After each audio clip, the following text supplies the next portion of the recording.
Hola a todos, bienvenidos a un nuevo episodio de Proyecto Creativo. Estamos en un espacio divino, increíble, que creo que lo podemos ver aquí con todas estas fantásticas lámparas, que es el showroom de Works. Así que muchas gracias por habernos prestado este espacio. Bienvenida, Lucy. Gracias, Jimé. Y bienvenida Pilar Meré, Gracias. nuestra fantástica invitada del día de hoy, que vamos a hablar de un tema apasionante y muy divertido. Totalmente. Entonces, Pilar es sommelier, además de comunicóloga, conductora, productora de diferentes programas. Entonces, es un verdadero gusto tenerte aquí y hablar de este tema tan bonito que es el vino. El gusto es mío, definitivamente creo que es un placer, pero tras eso también hay mucha historia y cultura, y quizá esa sea como la principal función que tengo, el que la gente entienda que si bien una copa de vino es maravillosa, en primer lugar hay un factor histórico, hay ese factor de cultura, pero también creo que para mí el punto crucial es que cuando tienes una botella de vino en la mesa, la descorchas, empieza la magia, pero sobre todo su valor es que une personas, gratas conversaciones. Entonces, me encanta que no se pierda ese foco, que da un valor importante, sí a la bebida, que para nosotros es un alimento, pero sobre todo ese enlace que tiene con las personas. Me gusta el enfoque Sí. y me gusta mucho oír a Pilar. Yo le digo que, bueno, es comunicóloga y escribe súper bien y es muy famosa en su medio, pero sobre todo es muy articulada, ¿no? Y a mí me gusta que ella nos comunica su amor al vino. Y debe de haber dentro de lo que haces muchas cosas creativas, entre ellas, cómo vuelves a presentar y vuelves a presentar, porque tú eres pues la embajadora del Acheto. Así es. ¿Cómo vuelves a presentar cada miércoles, por ejemplo, con Fernanda Familiar, el mismo tema con diferente enfoque? A ver, Claro. ¿cuál es la creatividad detrás de tu proyecto? Fíjate que es muy interesante porque esta idea loca, como las buenas ideas que suelen Todas ser muy son, locas, claro. inició hace 13 años. Te estoy hablando que hoy el vino está de moda, pero hace 13 años no, mucho menos hace 25, cuando me capacito como sommelier. Pero además era una apuesta rara, la primera. Hablar de vino, empezamos 11:30 de la mañana, hoy estamos a las 12, que no es un horario propiamente como para ese tema. Después en radio, porque hoy tenemos televisión, pero al principio era solo radio, y eso implicaba un reto muy grande. Primero, interesar a la gente. Segundo, no perder la visión de lo que yo digo. A fin de cuentas, el placer nos encanta, pero había un factor de cultura. Trabajar como vocera para una marca que tiene como objetivo, evidentemente sí la cultura, pero también la venta, y lograr crear ese enlace. Bueno, hoy te diría que tenemos 13 años y es muy afortunado. ¿Qué ha sido a nuestro favor? Primero, creo que el beneficio de ser comunicóloga te da argumentos para estructurar tus temas, que los planeamos un año antes, pero claro, tienen la flexibilidad para irse moviendo de acuerdo a lo que el consumidor o el radioescucha le interesa. Y segundo, creo que también el ser locutora te ayuda a un manejo de voz. Y luego, de forma externa, que es obviamente la cultura del vino y, por cierto, también la producción, el número de productores en México, el prestigio y la calidad de nuestro país va creciendo, y eso hace que tengas nuevos radioescuchas. Y por lo tanto tienes la obligación de seguir retomando temas para que la gente que se está iniciando se integre, pero también hay un factor importantísimo. El mundo del vino, como casi todas las áreas, es un ir y venir. Y si bien la tecnología, inclusive la inteligencia artificial, hoy es un elemento importante y presente, lo cierto es que es un mundo en donde la tradición y el volver a los tiempos pasados también confluye, es decir, hay historia e innovación. Te diría, por ejemplo, hoy que necesitamos cuidar el planeta, se ha regresado a este tema de vinos orgánicos cuando originalmente eran orgánicos, porque no había la tecnología y el apoyo para poder evitar plagas, enfermedades, etcétera. Esto implica reaprender. Claro, hoy con el beneficio de la experiencia, el conocimiento y también la tecnología, ¿por qué no? Pero entonces creo que eso te da, si te capacitas continuamente, si estás enamorado de lo que haces, opcionas seguir aprendiendo y comunicándolo a los demás. Entonces, sí es un reto, pero es un reto muy amable. No, bueno, y lo hace súper bien. No, bueno, es Como que solo puedes ver. escucharte, claro, es que solo escucharte hablar se nota, justamente se notan las tablas en el tono de voz que manejas, en las expresiones, y además, aunado a esto, que es un gran requisito para poder conducir en radio, tener Claro. algún programa, algún podcast, etcétera, pues todo el conocimiento que tienes y toda la pasión por esto que haces, pues tienes la combinación perfecta, ¿no? Te voy a decir que esa fue la apuesta. De alguna forma, siempre me preguntan, bueno, ¿y cómo te inicias en el tema del vino? Yo creo que hay un gusto particular, ¿no? Desde empezar a probar bebidas y te vas quedando con aquello que te hace más sentido a ti.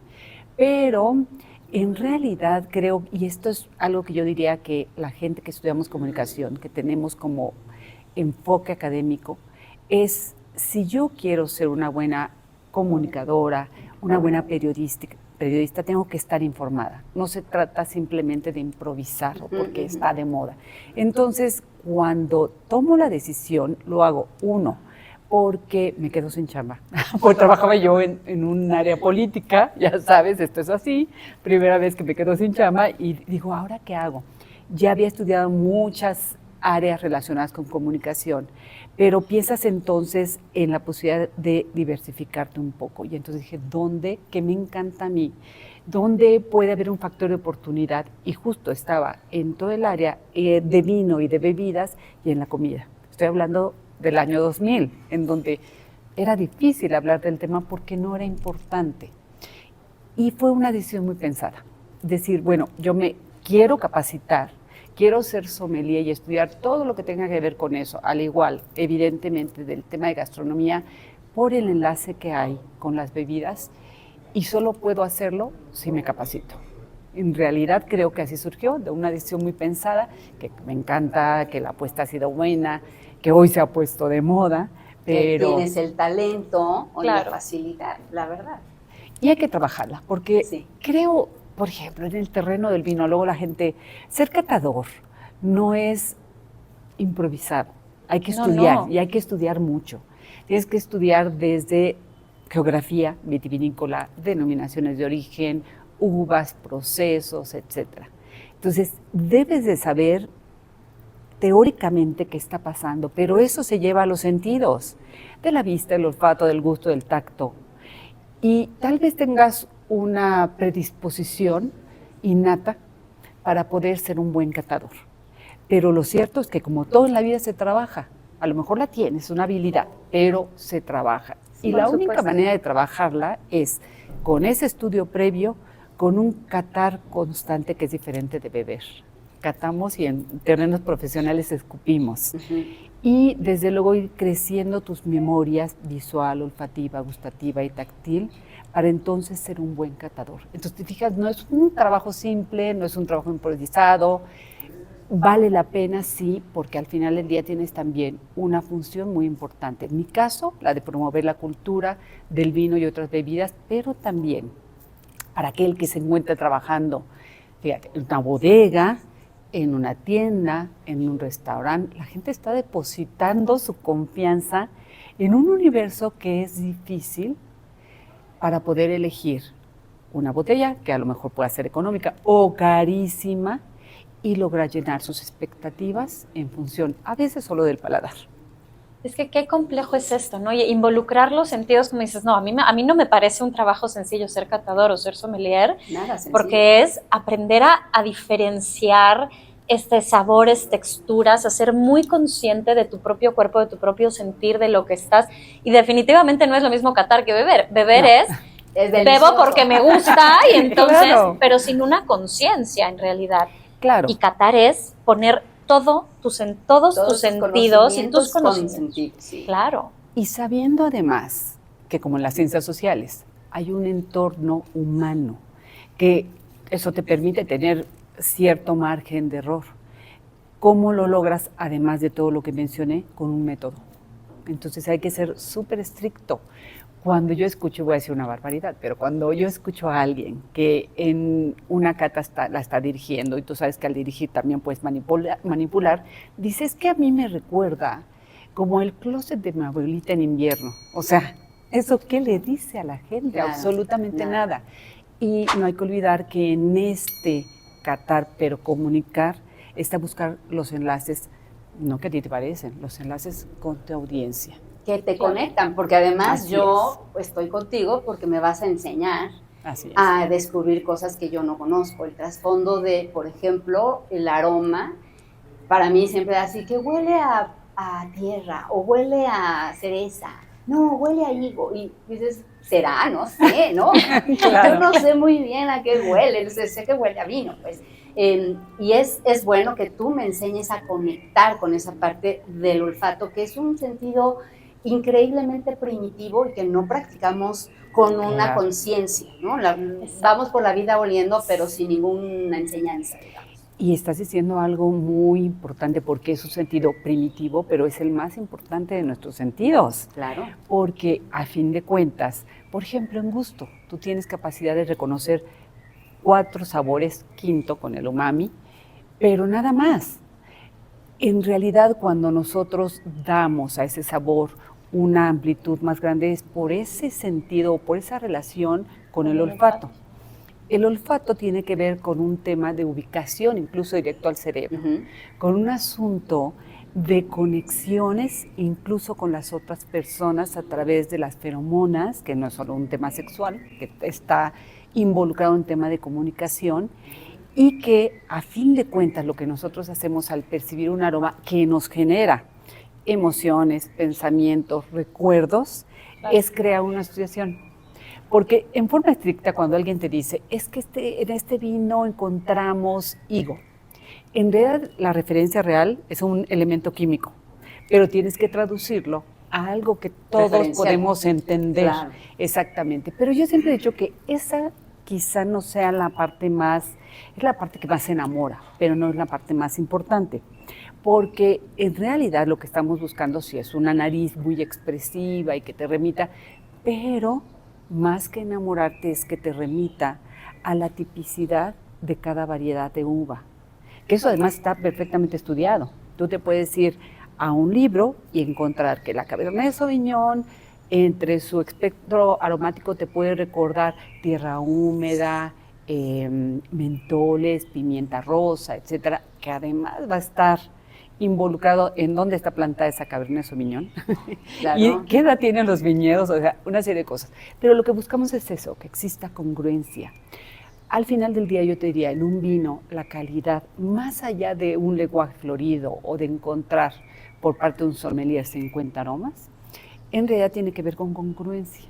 Es decir, lo que ves, lo que tienes en nariz, lo que se refleja en boca y lo que hace relación tanto a la tipicidad de la o las variedades y a la zona en donde ha sido plantada esa uva, más el proceso. Entonces, es algo muy complejo, pero que nuestra función es hacerlo sencillo para que la gente disfrute el vino. Y sexy. Sí, ¿no? claro. Que tú digas, yo quiero, claro. Quiero más y quiero aprender más. Y ahora se ha puesto de moda y tomamos cursos. Sí. Y tomamos cursos y tomamos catas, ¿no? Yo me imagino que en pandemia estuviste dando catas al por mayor. Claro. Pero te he visto en eventos dar catas y nos estás enseñando y al mismo tiempo nos estás introduciendo a este mundo maravilloso de la uva. Sí, además, mira, yo creo que hay algo muy importante. Me encanta el lenguaje que manejamos, que es muy poético. Me encanta poder enamorar a la gente. Pero también es verdad que, a fin de cuentas, el vino es un producto. Y esto tiene un valor muy importante. Uno, se tiene que vender. Claro. Entonces, lo que hacemos es, sí, enamorar, pero también para motivar una venta. Que eso, evidentemente, las empresas a nivel nacional o internacional valoran y necesitan. Y cuando yo me remito al tema de necesitan, no es solamente porque quieran hacer dinero. O sea, hacer vino es una de las actividades más riesgosas que hay. Primero porque trabajas con la naturaleza. En México claro. No hay subsidios. Y por último, al trabajar con la naturaleza, tu riesgo de poder tener uva de calidad y continuar con tu proceso es enorme. Pero no se queda ahí. En realidad, estamos hablando de un tema que yo creo que es importante hoy, que es la responsabilidad social. De esta industria dependen muchas personas, desde la gente de campo, la que va a hacer las vendimias, etcétera, hasta todo lo que va a implicar, inclusive los canales de distribución. Y creo que en ese sentido podríamos valorar mucho más un trabajo que quizá a veces está englobado como en el entorno de una bebida alcohólica, cuando que es mucho más. Y hoy por hoy, que hablamos de un tema que es el enoturismo, está asociado a otras industrias de gran valor, incluso en México, como puede ser el turismo en sí, desde luego, que se ha vuelto un turismo de destino, la parte gastronómica, la hostelería. Imagínate, a fin de cuentas yo digo, decidir por una copa de vino te está llevando realmente a pensar en la propia prosperidad, no de una empresa, de una industria y por tanto del país. Además, creo que algo muy importante, porque siempre voy a ser súper puntual en decir que cuando estoy hablando de vino, hablo sí desde el entorno de pensar que es un alimento, que su mejor momento es la mesa y el maridaje, pero de una responsabilidad. Cuando la gente contempla todo esto que estoy hablando, se toma con más respeto una copa de vino y con más respeto hacia ellos. Entonces creo que información también es protección, además de ser muy lindo. Muy agradable, sí. No, claro, y es que es un mundo verdaderamente apasionante y lo que tú dices engloba tantas cosas alrededor que no es solo la copa de vino. Y además a mí, yo siempre ya lo he mencionado muchas veces, soy de Ensenada, que además es, pues ahorita la cuna, no es el único lugar en México afortunadamente, pero sí es la cuna de la enología en el país. Y dijiste, bueno, es que hace 25 años no estaba tan en boga. Yo recuerdo cuando yo salí de Ensenada, bueno, es que estaba Cheto, que bueno, Cheto tiene la vida. 97 años. Nada más y nada menos. Pero había 3 casas vinícolas más y era todo lo que existía en la región. Y de 25 años para acá, toda esa zona del Valle de Guadalupe además se ha puesto en el foco del país y se ha desarrollado tanto con tantas vinícolas que hay alrededor, desde vinos boutique hasta vinos mucho más caseros, mucho más accesibles, mucho más, todo, pero justo ha crecido la zona gracias al vino, pero de todo lo que con todo lo que sucede también alrededor. Y se detonan muchísimas cosas. Y yo creo que Ensenada tiene muchos valores históricos, desde cómo llega o por qué llega realmente las plantaciones hacia allá, pero representa aún hoy el 75% de la producción de vino mexicano. Y no solo eso, es muy importante porque ha detonado en toda la República ese interés por el vino. Y resulta que hoy te diría que tenemos 17 zonas vitivinícolas en la República Mexicana. Algunas son incipientes, algunas realmente hay muy pocos representantes, no importa, está creciendo. Pero definitivamente hay que dar el peso y la razón, incluso histórica, y esa repercusión a Baja California, que además la gente quizá no lo sabe, pero, y es algo que está cuestionado. Yo siempre he dicho que en temas de vino no hay un absoluto. Cuando esto sucede en el mundo del vino, hablamos de la franja internacional del vino, que está en determinados grados, entre los 30 y 50 hemisferio norte y hemisferio sur, y esto es universal. Ensenada es el único lugar que está en la franja internacional del vino.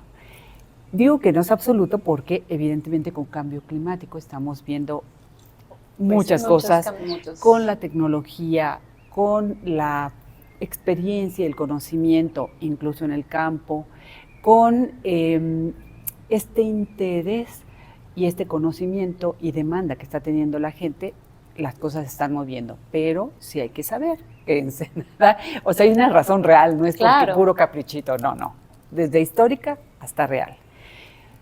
Nunca hay última palabra, entonces por eso hay que estar pendiente de qué es lo que sucede en el mundo del vino en México y en el mundo, porque además también creo que es un foco muy importante.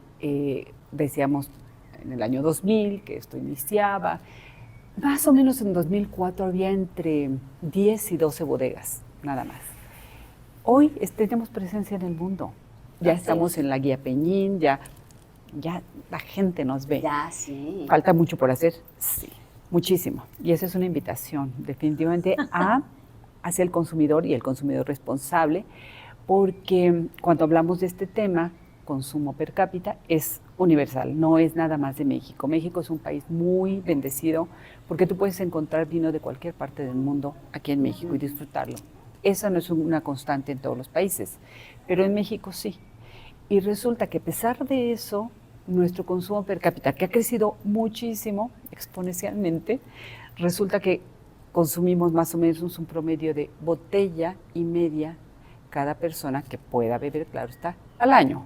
O sea, está como con los libros, ¿no? Necesitamos incrementar la cultura de la literatura en cuanto a esa necesidad de leer y desde luego también de un consumo razonable y moderado de vino. Sí, es verdad.